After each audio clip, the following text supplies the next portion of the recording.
Ndagushimiye cyane wowe ufashe umwanya ugahitamo ino video. Ndabizi uba wabanje guhura n'izindi video nyinshi nziza ariko ugahitamo iyi ngiyi ya Pamakeo TV. Ni iby'ingenzi cyane kukugira. Niba uri mushyashya uhawe ikaze. Kora subscribe kugira ngo ujye ubona inkuru zacu mu ba mbere.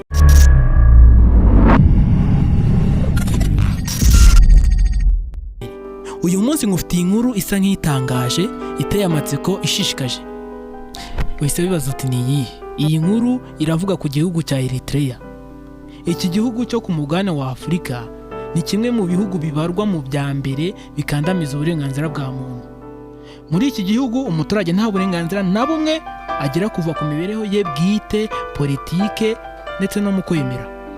Iki gihugu kandi kuva mu 1993 cyubuye n'ishyaka rimwe ryitwa People's Front for Democracy and Justice, ndetse na perezida umwe rukumbi witwa Isaias Afwerki. Ntago byoroshye. Muri iki gihugu leta iriho yaciye andi mashyaka yose atavuga rumwe n'ubutegetsi, ndetse n'itangazamakuru ryigenga rirahagarikwa burundu. Mu myaka yagiye ishira abantu benshi banengaga ubutegetsi bagiye baburirwa irengero, abandi baricwa. Muri iki gihugu umuntu wese ukiri mu cyiciro cy'urubyiruko ategekwa kujya mu ngando za gisirikare ziri mu bituma bamwe mu bakinnyi bakinira ikipe y'igihugu bakunda gutoroka iyo bagiye gukina hanze. Aba baturage kandi ba Eritrea biganje no mu mpunzi zifatirwa muri Libya zigerageza kujya i Burayi, dore ko ari na bamwe mu baherutse koherezwa mu Rwanda. Twifashishije inkuru y'umunyamakuru wa BBC witwa Jibat Tamirat, tugiye kubagezaho bimwe mu bidasanzwe yasanze muri iki gihugu ubwo yajyaga kugisura. Dore noneho icyambere, nta byuma babikurizamo amafaranga bihaba, ATM machine. Umuturage umwe unatunze imodoka mu gihugu cya Eritrea yatangarije uyu munyamakuru ko ubwo yatembereraga mu gihugu cya Ethiopia abaturanye, yatangajwe cyane n'ibyo yabonye mu mujyi wa Mekelle muri Ethiopia. Ngo yatangajwe no kubona umuntu ajya mu cyuma agakuramo amafaranga akigendera. Nkumva ikintu cyamutangaje.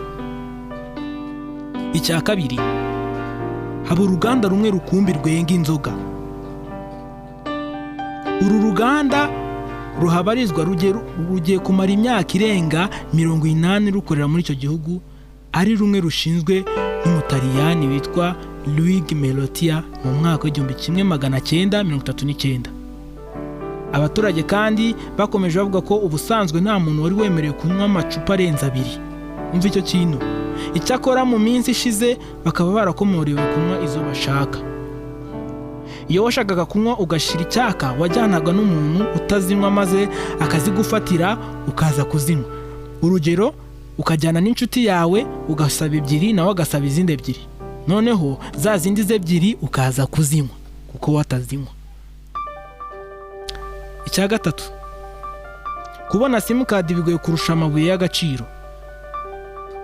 Muri Eritrea sosiyete ya leta yitwa Eritel niyo rukumbi icuruza ibijyanye n'itumanaho.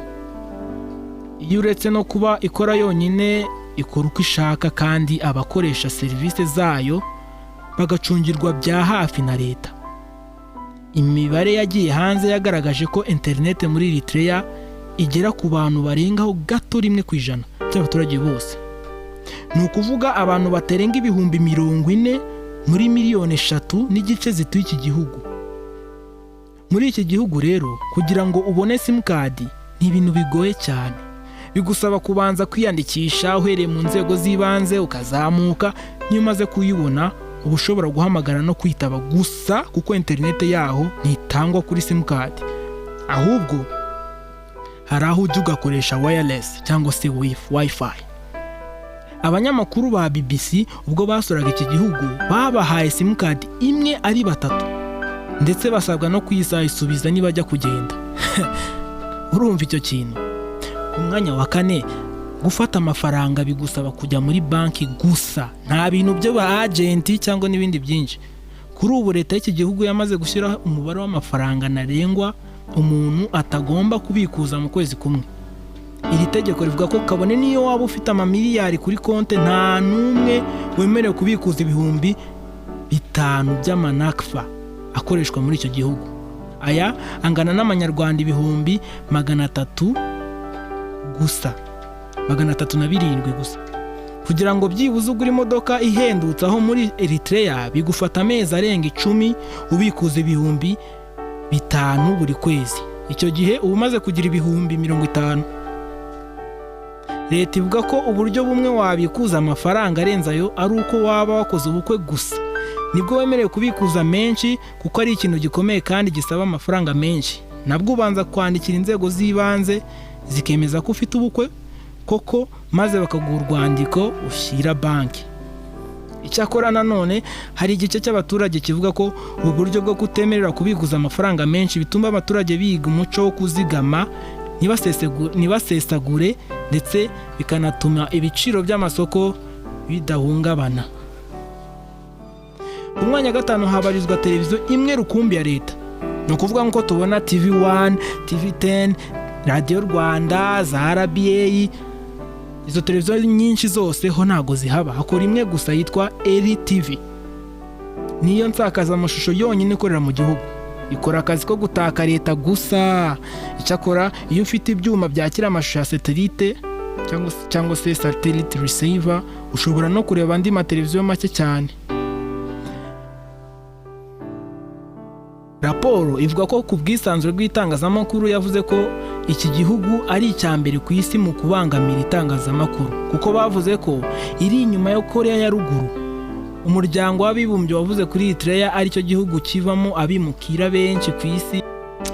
Bivuga ko mu mwaka w'ibihumbi 2018 gusa iki gihugu cyari gifite abimukira bagiturutsemo bangana n'ibihumbi 507, mu gihe muri 2017 bari ibihumbi 486,200. Abenshi muri aba bahungira mu bihugu bibaturanye nka Ethiopia na Sudani, ndetse hari n'abashobora kwambuka bakajya Burayi mu bihugu nk'Ubudage, Ubusuwisi. Kuri ubu nta mubare uzwi w'abaturage b'icyo gihugu kubera ko nta barura na rimwe ryari ryaba. Icyakora ibigo bitandukanye birimo na ONU bivuga ko habarizwa abaturage babarirwa muri 3.5 miliyoni. Abakuze bakaba aribo bakunda kwibera mu mujyi. Ku mwanya wa 6 nubwo hameze gutyo bafite umurwa mukuru mwiza cyane. Biterwa nuko iki gihugu cyakolonizwaga n'Abataliyani. Umunyagitugu Benito Mussolini wayoboraga Ubutaliyani muri icyo gihe cy'ubukoloni yari yaravuze ko ashaka kugira Asmara cyangwa se umujyi wa Eritrea Roma ntoya. Ibi rero byatumye uyu mujyi wubakwa ku buryo bukomeye, ku buryo mu mwaka w'1930 wahageraga ukagira ngo ugeze i Roma. Kugeza n'ubu uwo mujyi urimo imihanda myiza cyane, inyubako zikomeye kandi zigendanye n'igihe. Ibi rero byatumye umujyi wa Asmara ushyirwa ku rutonde ndangamurage rw'isi, kuko UNESCO yemeje ko ari umujyi werekana ishusho y'iterambere ry'imijyi muri Afurika guhera mu ntangiriro z'ikinyejana cyashize. Na n'ubu umujyi wa Asmara uri mu mijyi myiza cyane uberanye n'ubukerarugendo. Iyi nkuru ntago ishishikaje? Ntago wayikunze se?